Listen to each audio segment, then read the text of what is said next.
Bienvenue chers téléspectateurs, téléspectatrices de la télévision rwandaise. Bienvenue à cette grande édition en langue française.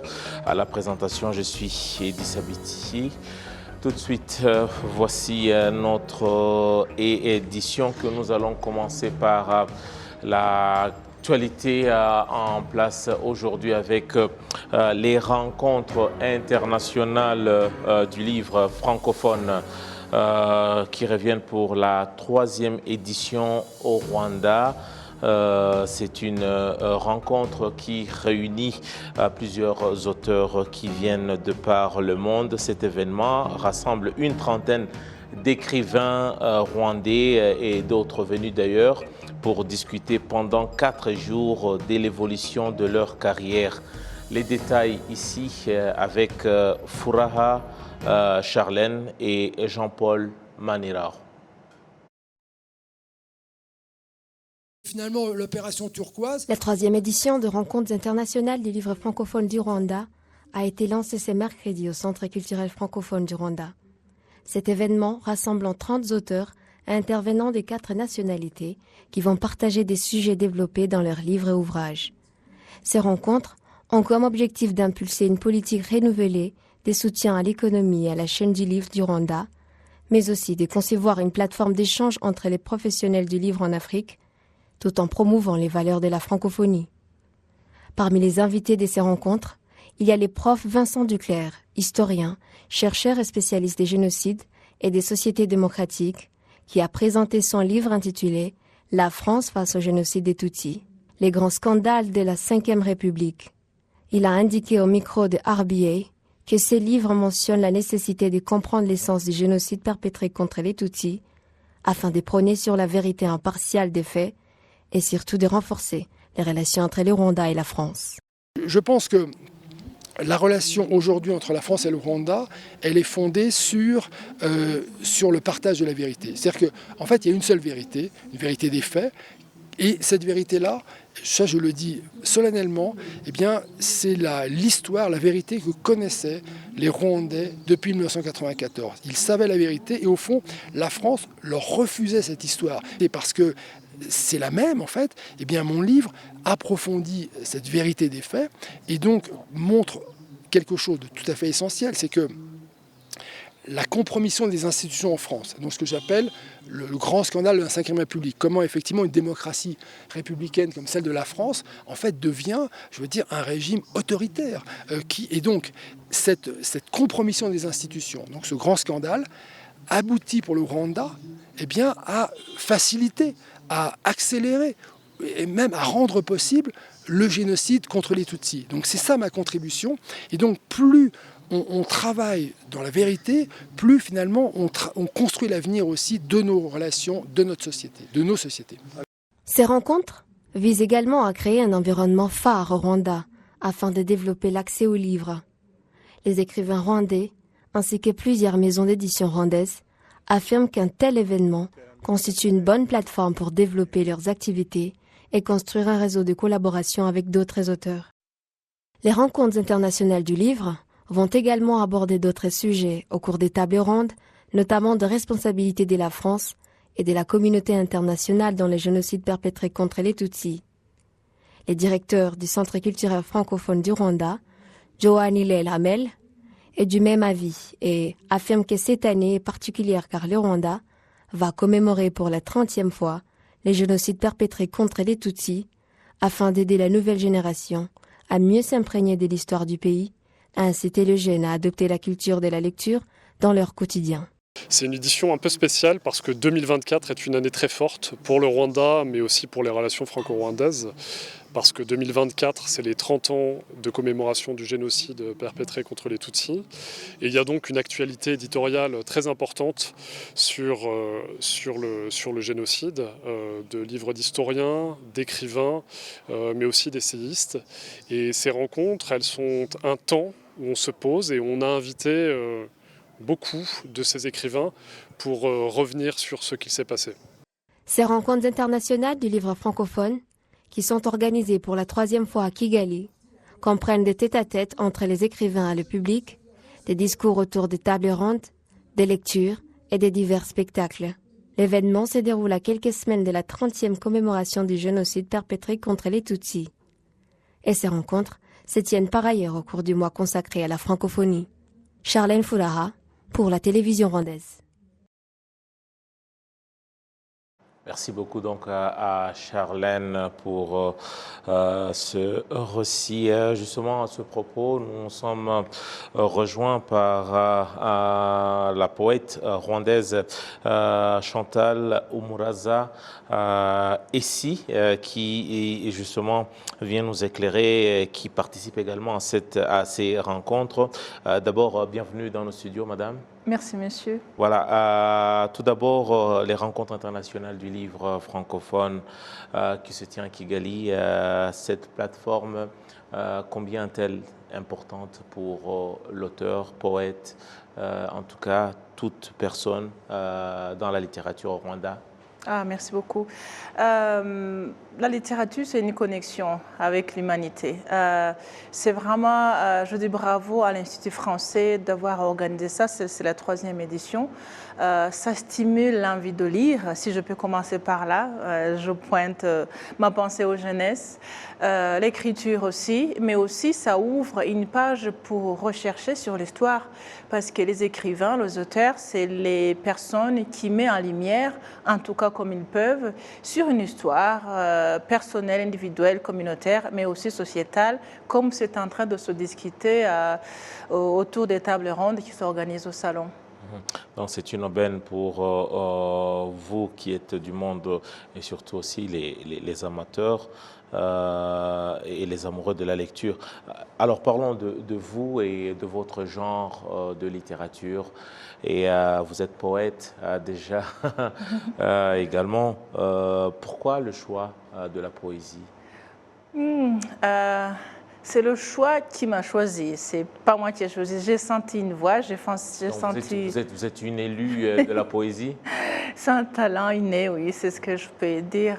C'est facile à utiliser la poésie. Vous savez, même dans la tradition rwandaise ou dans l'histoire rwandaise, la poète qui a bien dit qu'on peut cacher des choses. Mais cacher, c'est aussi veut dire mettre la lumière sur les choses par la poésie.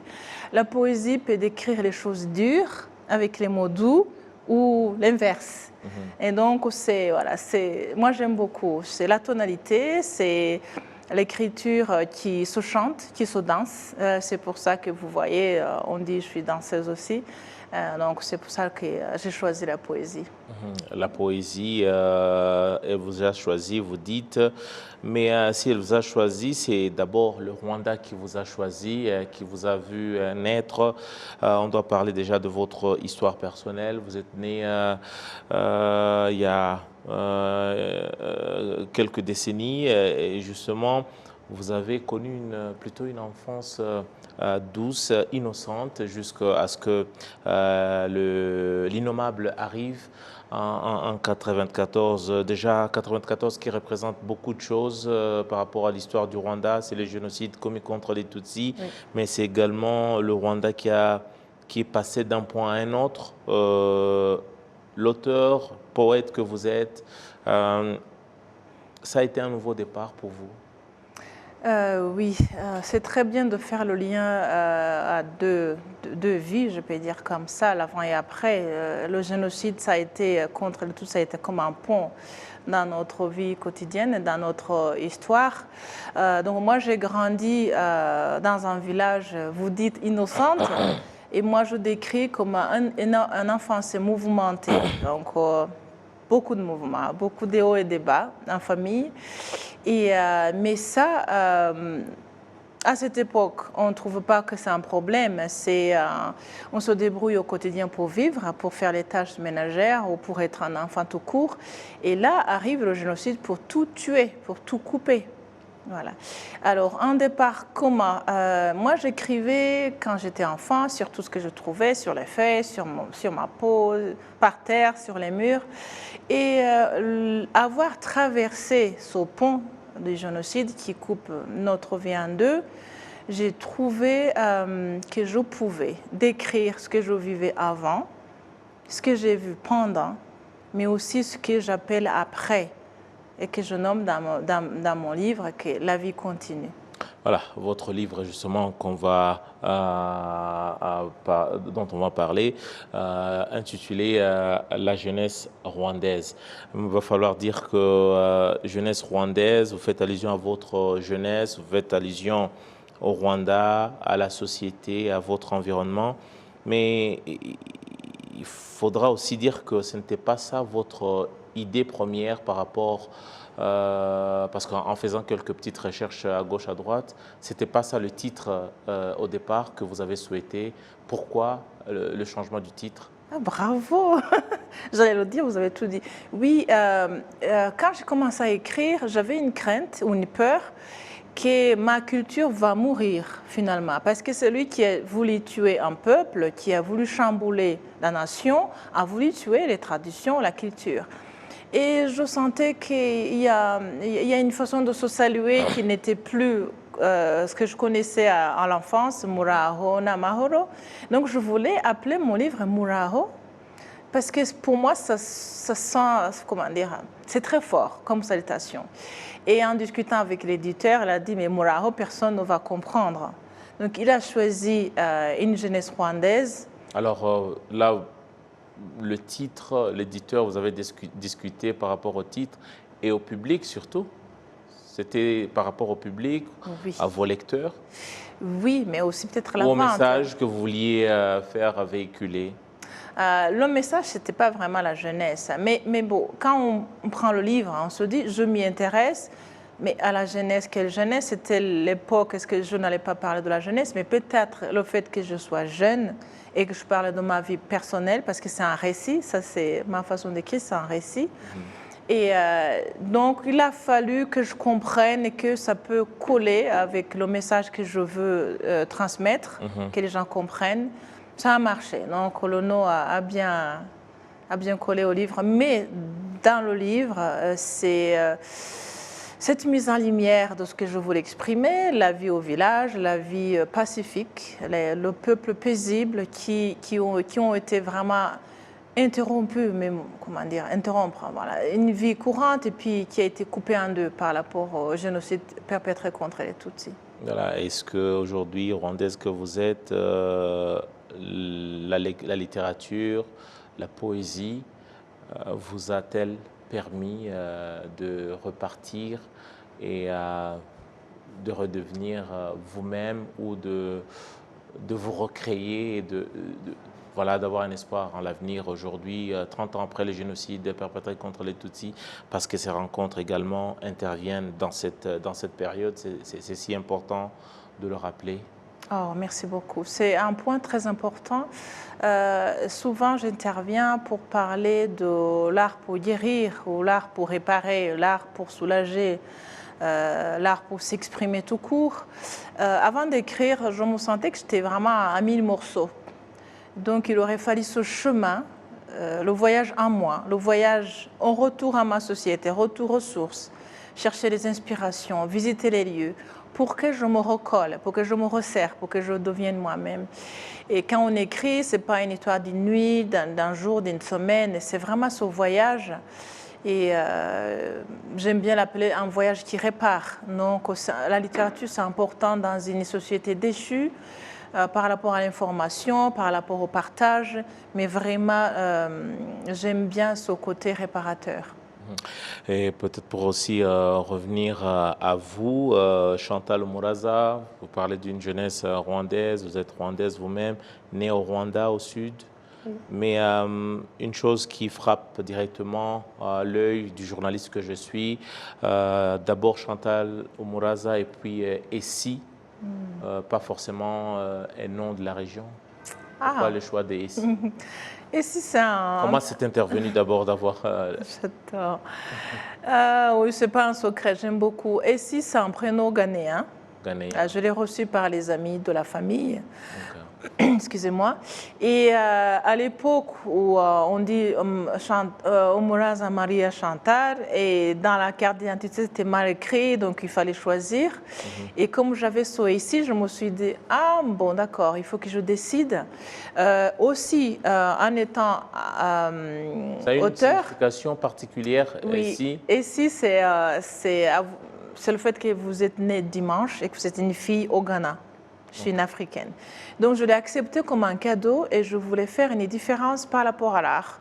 Parce qu'il m'est arrivé une histoire d'une autre Rwandaise qui s'appelle Chantal Oumourazza, qui a failli utiliser mon livre pour... D'autres fins? Oui, oui. Ah bon? Et je me suis dit, du coup, Oumourazza ici, Chantal, personne n'est comme ça. Donc, c'est un nom d'artiste.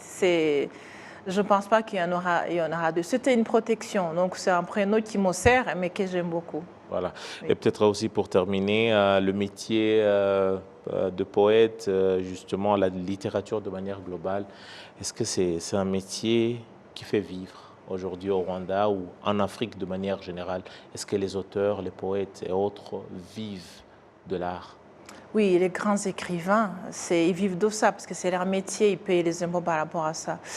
Ici au Rwanda, on discute beaucoup et vraiment, je lance toujours un appel aux ceux qui sont intéressés pour investir dans les maisons d'édition, dans l'éducation aussi, pour que les jeunes lisent. Si on écrit et que personne ne lit, on ne pourra pas vivre de ça. Voilà, donc il faut vraiment que l'écosystème autour des mots, autour de la littérature puisse grandir en même temps. C'est pour ça qu'on intervient beaucoup dans des écoles ou dans des centres pour lire les contes pour les enfants. Ainsi, en aimant les mots, en aimant la lecture, les vendeurs de livres vont trouver leur compte. Mais le Rwanda, on nous dit que les gens aiment plutôt l'audio ou l'audiovisuel, mais moi, je suis amoureuse du papier. Vous voyez, je sens, il faut que je sois amoureuse de l'odeur du papier, il faut que j'ai un livre imprimé. Et moi, j'intéresse aux parents, vraiment, de lire avec leurs enfants. Et avec ça, si l'intérêt est ouvert, et les auteurs rwandais, qui sont intéressés pour vivre de ça. Aussi, il y a le marché international. Il faut que nous, maintenant, auteurs, futurs écrivains du Rwanda, on soit créatifs et compétitifs au niveau international. L'État rwandais nous aide à être au-delà du Rwanda, au-delà de l'Afrique même, et parce qu'on peut, parce qu'on a des choses à donner, on a des choses à partager, et donc vraiment qu'on n'hésite pas, moi inclus. Donc, voilà. En tout cas, merci beaucoup de vous avoir prêté à cet exercice. Je rappelle que vous êtes Chantal Oumourazza ici et pour notre audience, par rapport déjà à ces rencontres internationales du livre francophone au programme, vous devrez donc vous découvrir aussi, vous suivre le samedi 9 mars entre 14h et 16h. Donc pour ce qui est de la lecture des contes et aussi des surprises. Donc avec vous, donc le rendez-vous est pris. Merci beaucoup, madame. Merci, monsieur. Voilà, on continue avec l'actualité en national avec le Premier ministre, le docteur Edouard Ngirente, qui a reçu en audience dans l'avant-midi de ce jeudi la directrice générale des fonds d'investissement pour le climat, Mafalda Duarte, qui est donc en visite de travail au Rwanda dans le cadre de la 38e édition de ces fonds qui, depuis une semaine, se tient à Kigali pour la première fois sur le continent africain. Leurs entretiens se sont donc focalisés sur la poursuite de partenariats entre les fonds d'investissement pour le climat, de Green Climate Fund et le Rwanda, comme l'indique ici la ministre de l'Environnement, le docteur Mujawamariya Jeanne d'Arc. Ils ont discuté d'abord au conseil d'administration qui s'est tenu à Kigali. Et ils ont vraiment remercié le gouvernement rwandais pour l'hospitalité qu'ils ont reçue et pour vraiment un conseil d'administration sans défaut. Et puis, ils ont apprécié aussi le leadership du Rwanda qui tient d'abord le peuple. Le peuple est au centre de tout développement. Et puis, on a discuté aussi de diminuer le délai d'examiner les projets qui arrivent au fond. Et puis, on a promis, ou bien elle nous a promis que dès qu'on va soumettre un projet d'afforestation et d'énergie renouvelable, elle va se souvenir qu'elle vient du Rwanda, un pays qui a une bonne gouvernance. Il n'y avait pas de recommandations ou bien de résolutions concernant le Rwanda, mais il y a quand même eu 3 résolutions des projets qui vont aller en Afrique, à Addis et en Madagascar, comme un pays aussi qui est frappé par le changement climatique, et la Sierra Leone aussi, mais le Ghana. Mais de toutes les façons, le fait qu'on a abrité le conseil d'administration, pour nous, avoir 360 représentants qui étaient réunis à Kigali, c'était un atout. Il y a 100 millions de dollars qu'on nous a donnés l'année passée en octobre.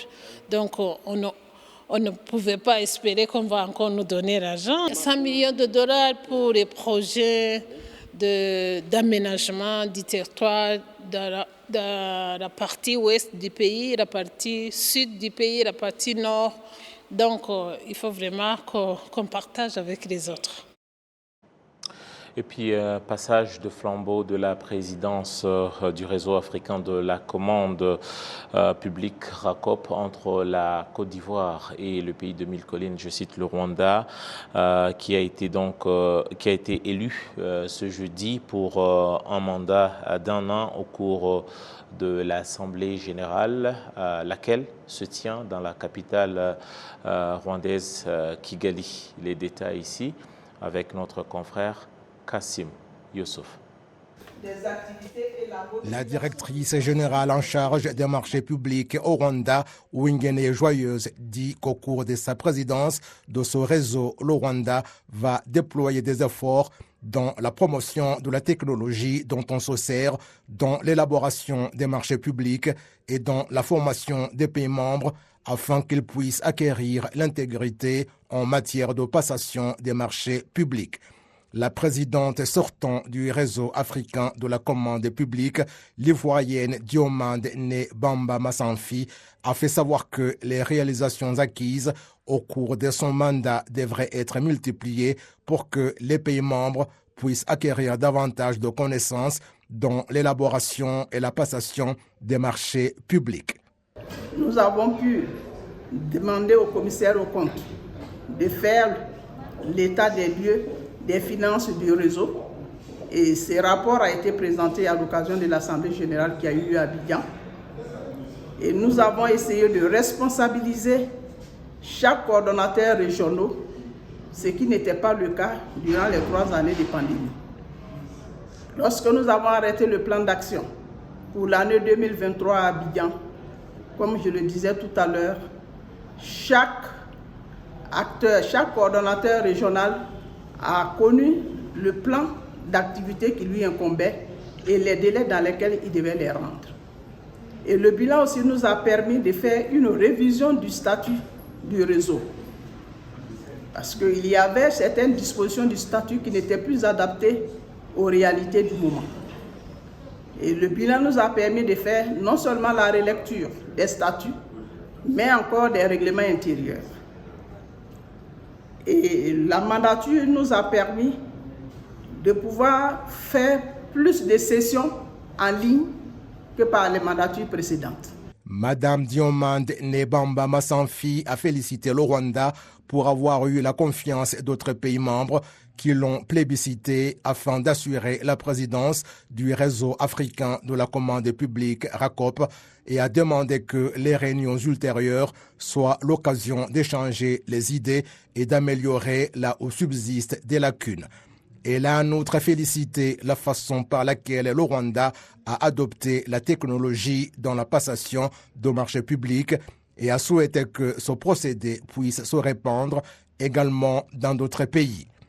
Le réseau africain de la commande publique RACOP comprend tous les 54 pays d'Afrique et chacun est invité à mettre en application toutes les exigences, notamment le versement des cotisations et la participation aux réunions organisées.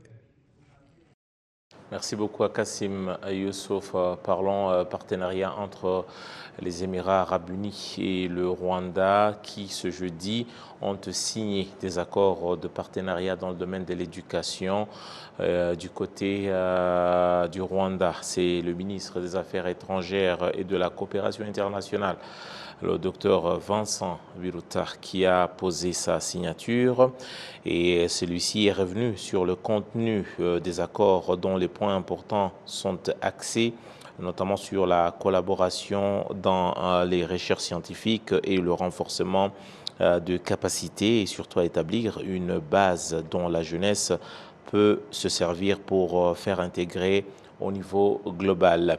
Du côté des Émirats arabes unis, c'est la secrétaire d'État au ministère des Affaires étrangères de ces Émirats qui a apposé sa signature sur les accords de coopération dans le domaine de l'éducation entre les deux pays. Selon la ministre Noura Bint Mohamed, puisque le Rwanda reste pour les Émirats arabes unis un partenaire très important et ami, il y a espoir d'étendre leur coopération dans d'autres secteurs, notamment les secteurs de l'énergie, le secteur de l'économie, le secteur de la défense, le secteur de la sécurité, le secteur de l'intelligence artificielle en vogue en ce moment, mais également et surtout le changement climatique et l'agriculture qui restent des questions d'ordre mondial à ce jour. Et c'est donc par cet élément que nous mettons un point final à notre édition. Merci à toutes les équipes au niveau de la régie, des équipes qui nous ont permis de vous atteindre. En mon nom propre, je vous dis grand merci. J'aurai tout le plaisir de vous retrouver très prochainement. Mais en attendant, restez bien fidèles au programme de la télévision rwandaise. Au revoir.